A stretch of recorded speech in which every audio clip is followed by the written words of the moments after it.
Hey, welcome everybody to Training Box Tuesdays. I am your host, Stephen Box. This is the show that aims to educate and inspire you to live your healthiest life on purpose and with a purpose. If you are struggling with chronic stress or someone who sits all day and knows all the issues that come along with that, you are going to love our show today because I have a special guest for you. Please welcome Heather Lynn Darby. She has been coaching since 2012, and she is the owner of Excellent Nutrition and Fitness Coaching. Thank you very much for joining us, Heather.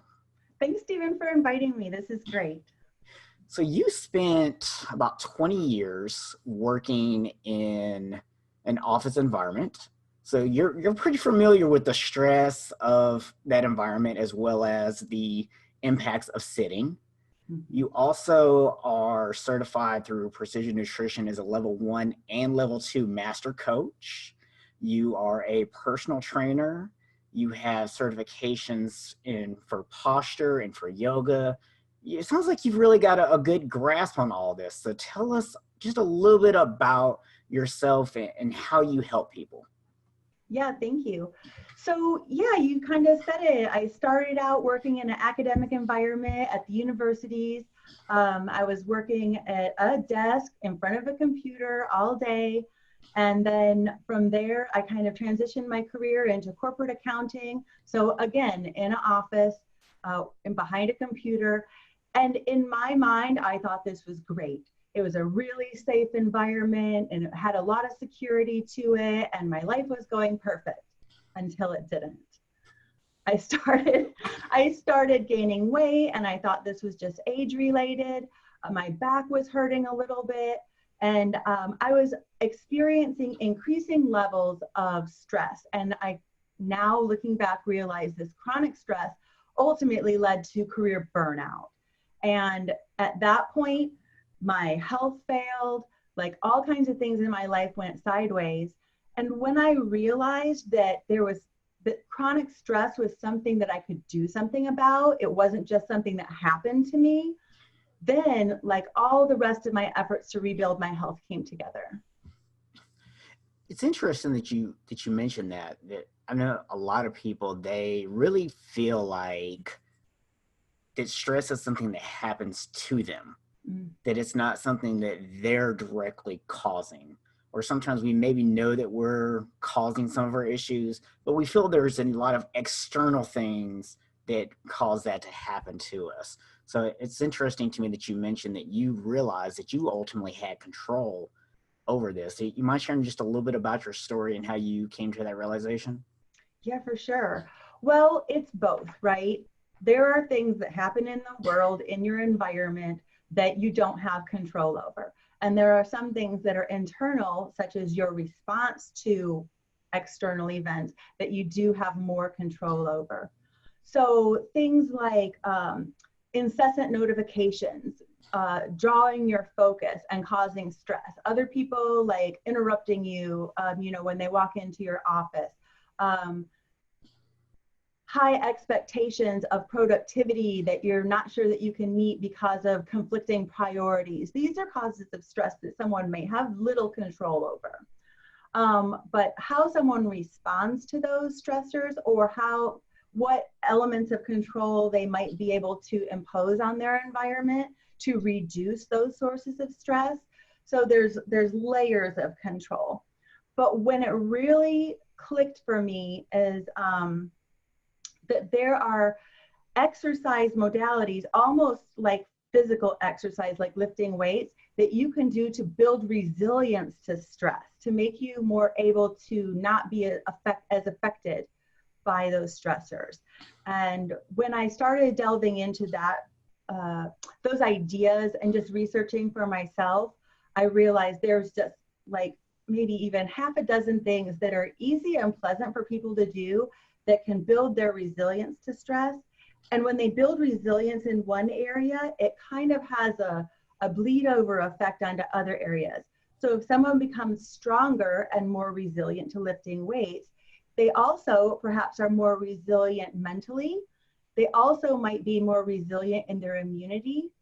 And that works in all areas. So if someone becomes more resilient, like emotionally, they might not, they might have a stronger immune system. So it kind of like is a cycle. Okay. And there's some, you gave us some good stuff there. Can you expand a little bit on some of those things that you say are they're not unpleasant for people to work on? So give me maybe your top 2 or 3 things that you'd recommend to somebody that they'd really want to try to focus on if they want to reduce stress in their life. Well, my go-to is breathing. Deep belly breaths where the exhale is longer than the inhale is going to stimulate, a little bit of science speak here, it stimulates the vagus nerve, which is part of your parasympathetic nervous system. And what that means is it inhibits the chronic stress response. You might have heard of fight and flight, that's the stress response. And the opposite is rest and digest, and that's the recovery and growth response. And only one of them can really be on at one time. So if you're experiencing stress and you stimulate that rest and digest response, you're going to inhibit that stress. Okay. So breathing slowly is one way. Okay. Do you have another one that you like as your go-to? Yes, I do. Right. Another one that people find really pleasant, and especially if they are, deconditioned from sitting in their office chair, maybe they haven't worked out since they, were very young, or maybe never. So going into a sauna is a really easy and pleasant way to stress the body just a little bit with that heat. And it produces, this is a technical term, but it sounds kind of crazy. It's called heat shock proteins. And that helps to exercise the immune system. So you're building a resilience to heat, and that also flows over into resilience in other areas. It's super relaxing. It doesn't take a long time, and people can get some really good results with it right away. Okay. So it sounds really, if I can summarize a little bit between those 2 points, it sounds like you're saying on one hand that it's good to just kind of relax, to let it go. That's the breathing helps you to do that. It helps, it's more of a release thing. But then you also talked about maybe applying a small stressor like that heat response that can actually also help you build up that resistance. And I think a lot of times we tend to think of the breathing. That's pretty common. Most time when we hear about relax, it's, the deep breaths, or, the woo-saw, rub the ears kind of thing. And so we hear a lot about that, but a lot of people don't talk about that release response in terms of actually creating tension or creating some kind of stress response to help. Can you dive into that a little bit more? Because I don't think most people are familiar with this idea.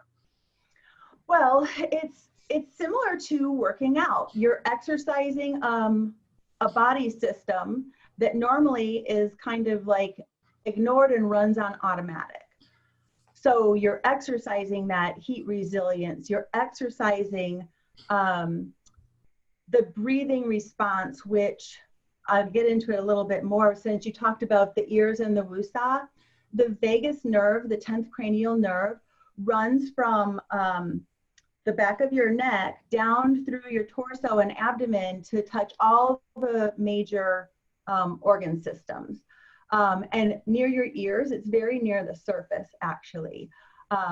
It runs along nerve channels along in your facial nerves as well. So things like smiling, which a lot of people are like, don't tell me to smile. It's not because I want someone to like look better or whatever, but because it moves a bone in their inner ear, which then activates the vagus nerve. So it can literally make you feel better. Another way that smiling works is it activates the muscles around your eyes.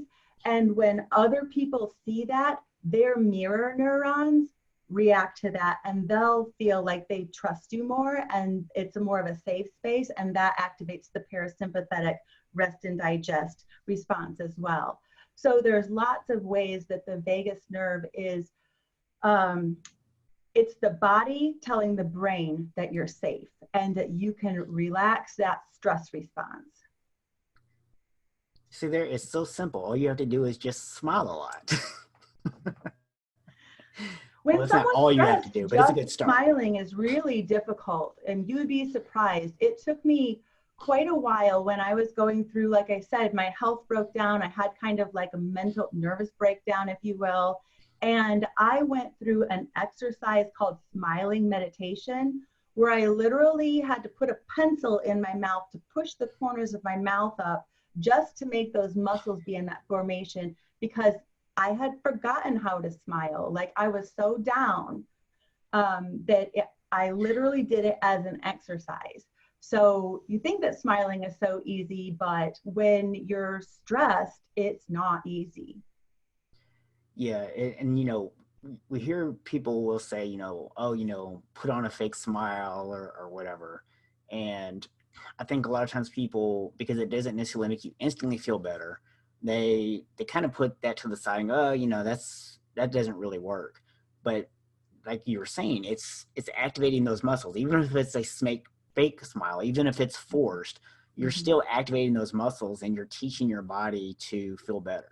That's right. So even if you have to fake it until you make it, this is one of those times to do it. That's right. Consider it an exercise. And, I also found it interesting. We were talking beforehand about the whole stress thing and how our bodies deal with different types of stress. And I think one thing that people probably do not think of sitting as is stressful. We think of sitting, we know, we've read the reports, we've seen the news articles, we know that sitting is bad for our health, but we don't normally think of stress and sitting related. Can you dive into that a little bit and just explain to our audience why sitting is stressful for us? For sure. The easiest way to think about it is it's metabolically stressful. So basically, when you're not using those big muscles in your lower body, so that's the glutes, the thighs, and the hamstrings, you're not using them when you're sitting. And so they kind of like down regulate their metabolic, activity. So they're not active, they're not being used. So they're like, okay, we're going to go on 60%. And that kind of metabolic downregulation on a cellular level is going to make your base metabolic rate also lower for a long period of the day.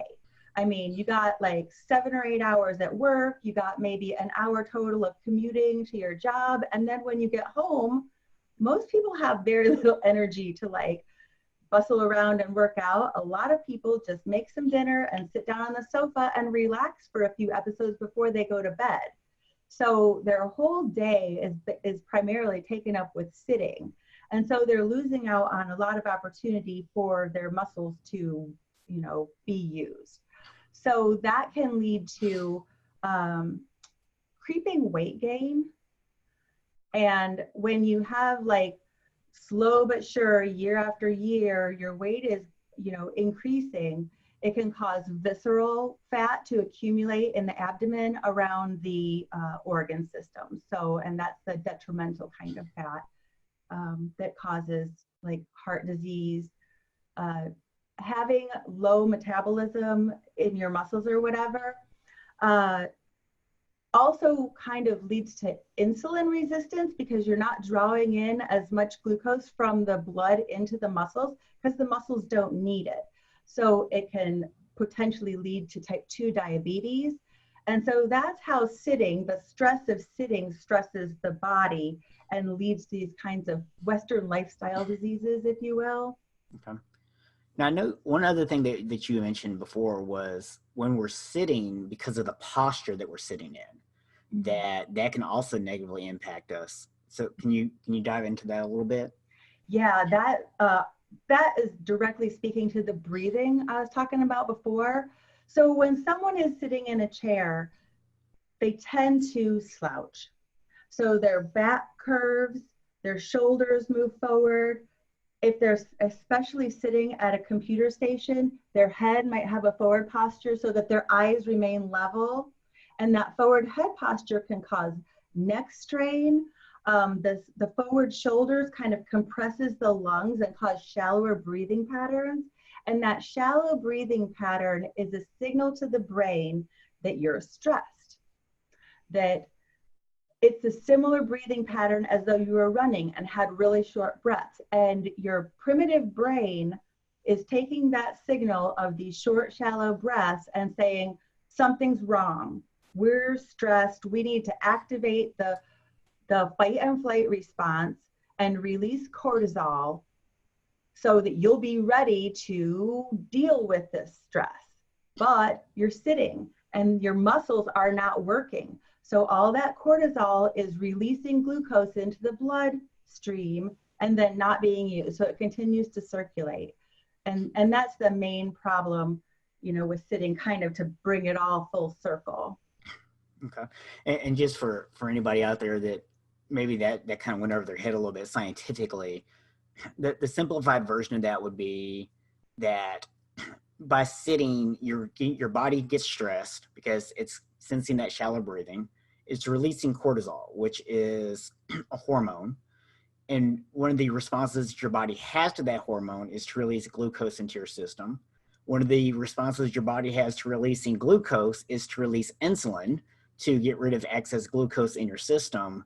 And if you do that too often, that can actually lead to insulin resistance, which could ultimately lead to diabetes. So it's a cycle. It's not just a direct correlation of, oh, sitting causes diabetes. Right. This is actually how it happens to you over time without you even realizing it. Right. So that's one of the big problems with sitting. Is it at least those chronic diseases through repeated exposure? Is it the repeated exposure over the span of someone's entire career? Yeah. And I know a lot of people, they probably have heard the advice of, oh, get up and walk around. Right. Mm-hmm. And that's obviously great advice. And if you have the ability to do that, you absolutely should do it. Can you give us some specifics on, if we are going to get up and walk around, how frequently do we need to do it? How much walking around does someone really need? I mean, does someone need to get up and walk around for 15 minutes? Or is even just 10 seconds of getting up and stretching enough? Because I don't really see a lot of stuff on that specifically. And then also for people who maybe can't get up and move around as often, what are some things they could easily do at their desk? Those are such great questions. So to the first one, how frequently and how long to get up and stretch or take a walk? In an ideal world, I would say change your position at least about every 10 minutes. Just for even like a few seconds, like 30 seconds, so that you don't break the flow of your work, because that's not really the point of it, because you want to be productive. So if you can just stand up, like while you're talking on the phone or something, or just get up and stretch for a few seconds and then sit back down to your keyboard and continue with your train of thought. Every 10 minutes, that would be good. I would say at a minimum, twice an hour, get up and walk away from your desk. So an easy way to remember that is have a nice like glass of water or tea or something. So you're going to get up and get your tea, and then you're going to get up and go to the bathroom some amount of time later, right? And then repeat. So you constantly have like some kind of external stimulus that's going to prompt you to get up every so frequently, maybe every 30 minutes. To just take a quick walk around a few minutes, like 2-3 minutes is even enough. It's the extended periods of sitting, the uninterrupted sitting, that's really more of the issue. Okay. And you get the added benefit if you get some extra water or get some tea in there, right? Yeah, right. So then if someone's not able to get up and walk around, say they're in a seated environment of they're driving a vehicle or they're on a plane, some things that they can do is isometric contractions, which is squeezing your muscles even though you're not really moving that limb. So glute contractions, if someone can press their calves up against the bottom of the seat and like squeeze backwards, you can do foot pumps, which is basically like tapping your toes a little bit and just kind of like try to move those muscles and get the blood circulation going through them. That can be really effective. what am I trying to say? Like marching while you're sitting. So you're kind of knee lifts almost, just enough to get the blood continuing to circulate. And again, every 15 minutes might be something that's reasonable to do that. Okay. So if somebody really just can't get up and move, then just finding ways to get those muscles activated is really the most important thing to do in that circumstance. Right. And those are the big muscle groups that you're sitting on. Now, if you're in a seated environment and you find yourself slouching, just reminding, it's not good to sit ramrod straight all the time. That's going to stress you in a different way. But to just like reset your posture, roll your shoulders back, just maybe do little exercises like chin tucks where you strengthen the muscles in the back of your neck where usually they're very stretched out. These are, you know, really easy things that someone can do. Wall angels, or like pulling on a exercise band to open up the chest a little bit and strengthen in your shoulder blades, is something easy that someone can do at their desk without like disrupting the flow of what everyone else is doing in the office. You don't want to be the office weirdo that's like doing weird yoga poses.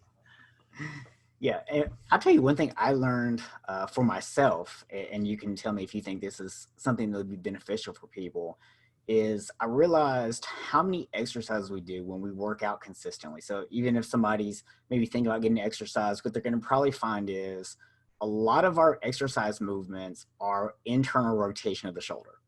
So, you know, we've got a lot of presses, you know, things like that. And the shoulders are moving in towards the midline of the body as opposed to external. So it's good to even just, you know, stretches or whatever, as you get an opportunity, really stretch those muscles to the outside.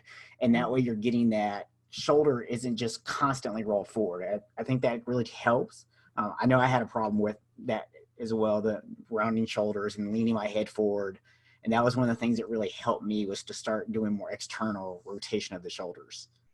Yeah, definitely. And it opens up the chest. And when you kind of remind yourself to sit up, it expands the lung capacity. And maybe at that point, you'll just take one deep breath and exhale slowly.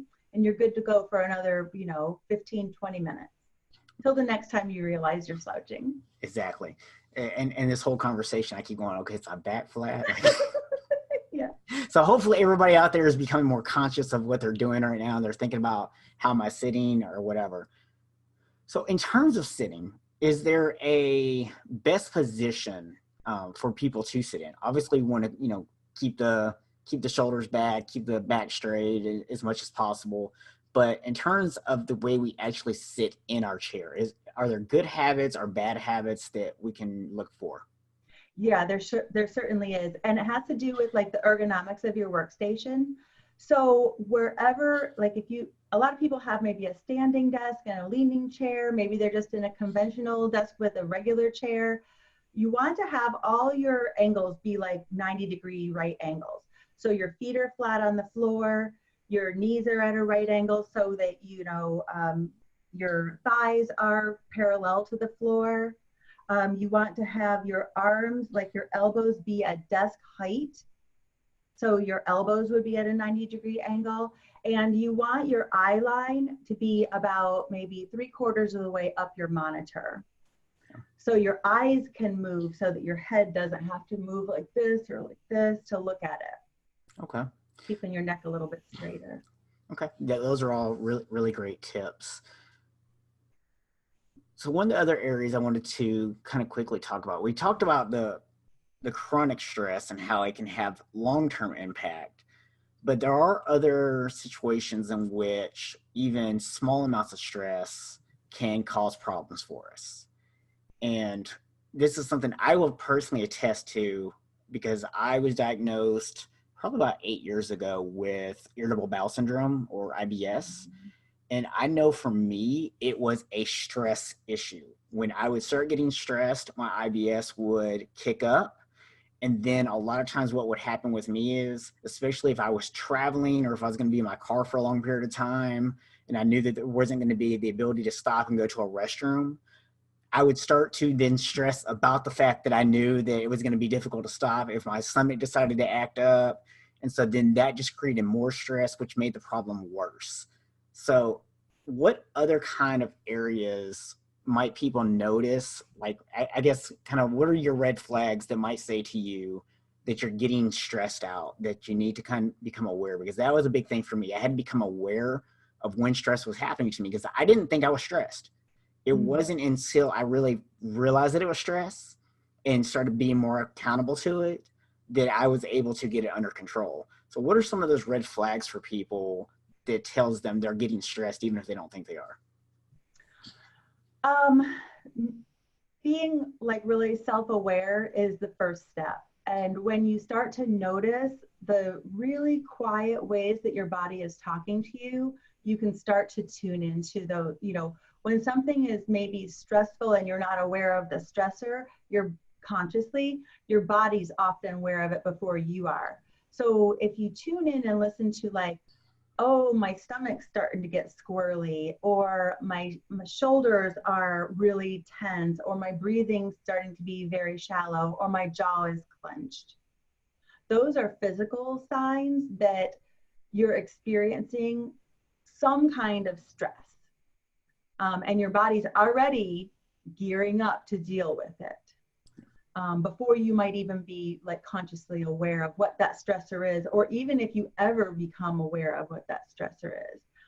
So yeah, like tuning in and being aware of quiet body signals, and those are a few of them.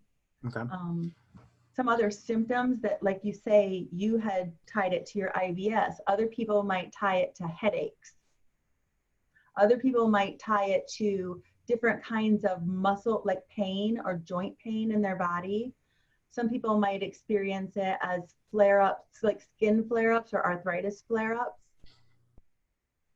Okay. So there's a lot of things. And I think a lot of times we will look at the foods that we're eating, or we'll look at environmental factors, and those things can obviously all play a part if we, especially we have allergies or different things like that. But a lot of times these things, if we tried other stuff, if we tried changing our diet, if we've tried changing some of the environmental factors and we're still noticing, then more than likely it's stress that's actually causing our problems. Yeah, stress underlies so many physical ailments that it's like kind of unbelievable that this isn't like where doctors start, you know, is addressing like, what kind of stress are you under? Are you having relationship stress? Are you having, you know, issues at work? Like, they talk about allergic to stuff, you know, that can be one of the things, but a lot of things that are emotional or environmental can cause the body to start having this reaction. And then it's a chain effect of the body's reaction starts to cause something else to behave a certain way until you notice it as symptoms. And I think one place that a lot of people maybe struggle is we tend to think of the stress of big things, right? Oh, I'm stressed out because I have this deadline at work that I have to meet. But our bodies actually don't differentiate between the stress of a deadline at work and someone cutting us off in traffic that morning. Can you maybe kind of dive a little bit into that for people, so to help them understand why even things that on a conscious level we don't think of as a big deal, why our bodies think they're a big deal? Yeah, so there's this idea, another big scientific word, is called allostatic load, which is total stress load. So if you already have kind of like, you have a certain capacity to deal with stress, and if you exceed that, you're going to have problems. So even things that you would consider to be even positive stress, like working out, if you exceed your ability to recover, your body's going to start to not be able to handle it and break down. So like you said, there's your mind is not able to distinguish between stressors that are emotional or reactions to non-life-threatening situations and reactions to things that are possibly, you know, threatening to you physically, like being cut off in traffic can be a life-threatening situation, or being attacked by an animal, or, you know, being in a severe storm where like tornadoes were going through my neighborhood a month ago, and we had warnings again over the weekend. You know, those are situations where your body is like legitimately reacting to stress, but it is the same reaction as someone cut you off in traffic, or you have too many deadlines and they're all coming together at one time. Like, that's not literally life-threatening, but your brain doesn't care. They're all stressors that are filling up your capacity to deal with it. And when you exceed that, you're going to start having, you know, breakdowns of your systems. Okay. And that's why it's really important to go back and be self-aware and look at those physical responses that you were talking about earlier, because those are the things that are going to let you know that your body is reacting to something. Mm-hmm. And then that's when we want to either have, you know, that release where we're, you know, doing the breathing, or where we're, you know, doing something to kind of cause a temporary tension to create a release that way. Because I know for a lot of people, it's not necessarily one or the other, right? Or I should say it is one or the other. It's not necessarily both. Some people do better by taking a moment to quiet themselves and take deep breaths. And some people are actually better off like clenching their hands really hard for a couple of seconds to create that release. So it's not necessarily a one size fits all type of thing. So people need to try and see what works for them, right? That's right. And it's so interesting that you talked about that clench and release, kind of like progressive relaxation of letting that tension come out of your muscles, because the fight and flight response is like relieved by running away and using the muscles and using that glucose and using up the insulin that is then in your system. So one of the ways that we talked about the modalities to be able to kind of get that chronic stress to be inhibited, the body holds on to stress in the form of tight muscles. We talked about the tightness in the shoulders or in the low back. One way that I help people who have like severe long-term chronic stress release those areas of the body is called tension release exercises, where it has progressively simple exercises, but they progressively exhaust the muscles from the feet up through the waist area. So all those big lower body muscle groups, and then to lay down on the floor and let's call it, it triggers neurogenic tremors, which is a reflex of the body, and it creates trembling, and that allows some of that built up tension to be released from the muscles in a very relaxing way. This has been used by trauma experts, especially with PTSD related to, you know, soldiers returning from conflict, for them to be able to release this tension that's held in the body without having to stimulate, like to relive the psychological things that have caused that tension in the body. So there's literal exercises you can do to get your body to release that muscle tension.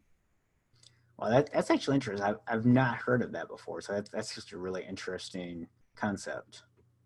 But I can definitely see how it could work. It's super effective in long-term and traumatic stress. So we've spent a lot of time talking about the stress and just basic things people could do. But I want to just take a minute here to talk about how you specifically help people. Because I know you do nutrition coaching, I know you do online training. Do you train people in person too, or is everything you do online? Occasionally, most of the clients I've worked with have been in other areas of the country or the world. But if someone happens to be in my local area, I have met with people, you know, in person. But primarily, I work over the internet on Zoom calls, just like you and I are talking right now. So we have that face-to-face connection, and I can see like their expressions, and they can see my expressions to get that more nonverbal communication online. And when I'm working with nutrition, I'm thinking about their rest and digest response. So the way that they're breathing while they're eating, the way that they're chewing their food. You know, I help people develop habits that help inhibit that chronic response. And the same thing when I'm doing personal training, like I'll develop workouts and I'll have them do breathing patterns that don't activate the stress response. So it might be much shorter sets, and then they take a break with breathing patterns until their heart rate comes back down to more of a baseline level before they do their next set. And just to kind of elaborate on that a little bit, I know that a lot of times it's very, what's the word I'm looking for here? It's kind of the in thing right now that people do, like CrossFit, or they do these like tough, obstacle races type things. And I'm not downing that stuff in any way whatsoever. But one of the things that I see happen with people a lot of times is they're doing these really tough workouts all the time, where the goal is constantly to push yourself, push yourself, push yourself. And there's no recovery period. There's not a downtime.